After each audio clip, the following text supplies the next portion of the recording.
तो hello guys, स्वागत है आपका फिर से एक न्यू वीडियो में। सभी को राम राम और जय हिंद। उम्मीद करता हूँ कि आप सभी लोग ठीक होंगे। और राम राम शब्द से ही हमारे जो है सुबह होती है सीआरपीएफ की शुरुआत। सारे उस्तादों को राम राम बोलते हैं। और क्या बोलते हैं, आज की जो वीडियो है वो बनने वाली है।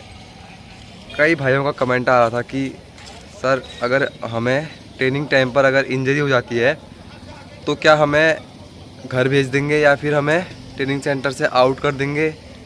तो इस पर हम वीडियो बनाने वाले हैं पूरी, तो लास्ट तक ज़रूर देखें, तभी आपको समझ में आएगा कि ये वीडियो मतलब आखिर किन किन कारणों से आपको भेजा जाता है घर।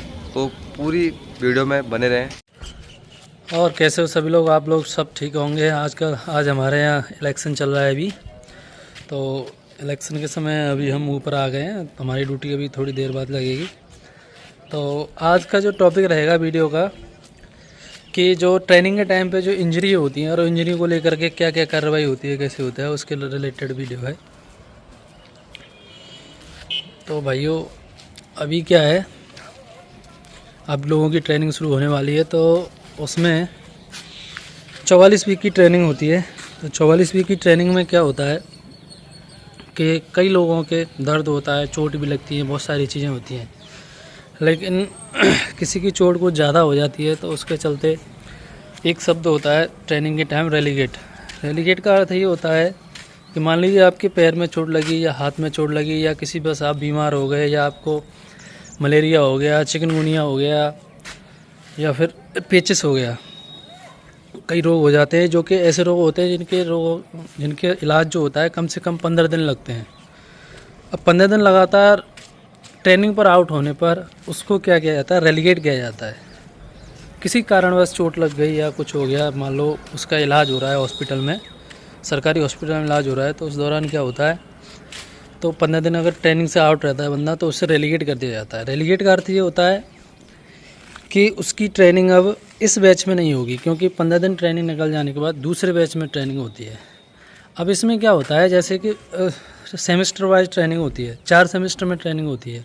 मान लीजिए आपके एक पहला जो सेमेस्टर होता है 12 वीक का, दूसरा होता है 22 वीक का, तीसरा सेमेस्टर होता है 36 वीक का, और चौथा सेमेस्टर होता है 44 वीक का। इन सेमेस्टर के दौरान अगर आपको कहीं भी चोट लगती है, जैसे मान लो आपने पहला सेमेस्टर पास कर लिया है, उसके बाद आपको चोट लगती है। तो गाइस, 44 वीक तक की बात आपको रामेश्वर ने बताई, 44 वीक तक की ट्रेनिंग के बारे में। उसके आगे मैं बताता हूँ आपको।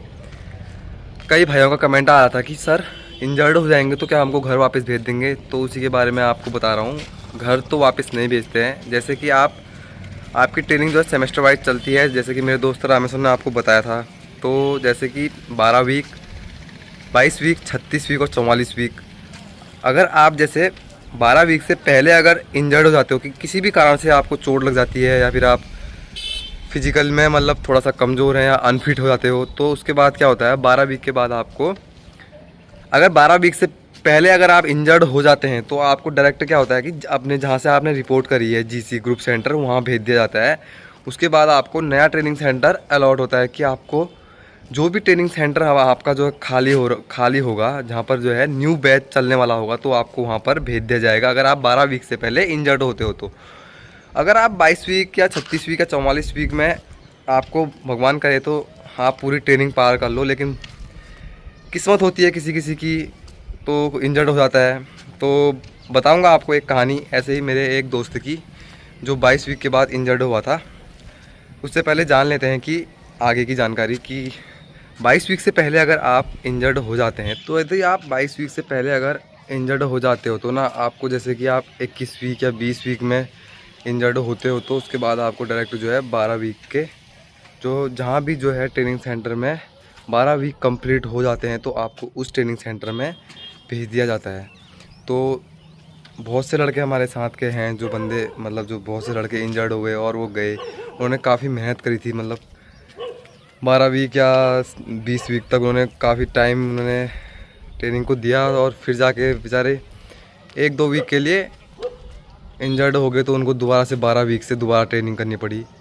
तो सब पहले तो मैं कामना करता हूँ कि यार कोई भी बंदा भाई जो है ट्रेनिंग में इंजर्ड ना हो और पूरी ट्रेनिंग कर ले।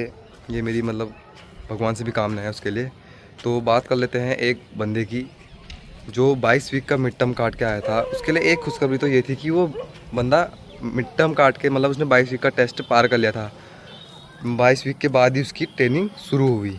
अगर वो बंदा अगर 22 वीक से पहले अगर 21वीं वीक में भी अगर इंजर्ड होता तो दोबारा से उसकी 12 वीक से ट्रेनिंग स्टार्ट होती। तो 22 वीक के मिड टर्म काटने के बाद जब वो लड़का आया था कहाँ पर ट्रेनिंग सेंटर पे, तो उसकी जो है इलेक्शन ड्यूटी लगी थी कहाँ पर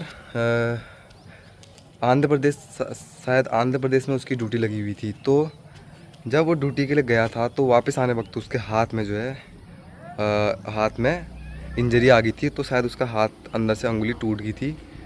तो उसको क्या है रिलीगेट करके कुछ दिनों जो है जहाँ पर हम ट्रेनिंग कर रहे थे वहीं पर रुकाया, क्योंकि जो है जब तक ऊपर से ऑर्डर नहीं आता है पूरी कागजी कार्रवाई होती है। इसमें बहुत लंबा प्रोसेस होता है।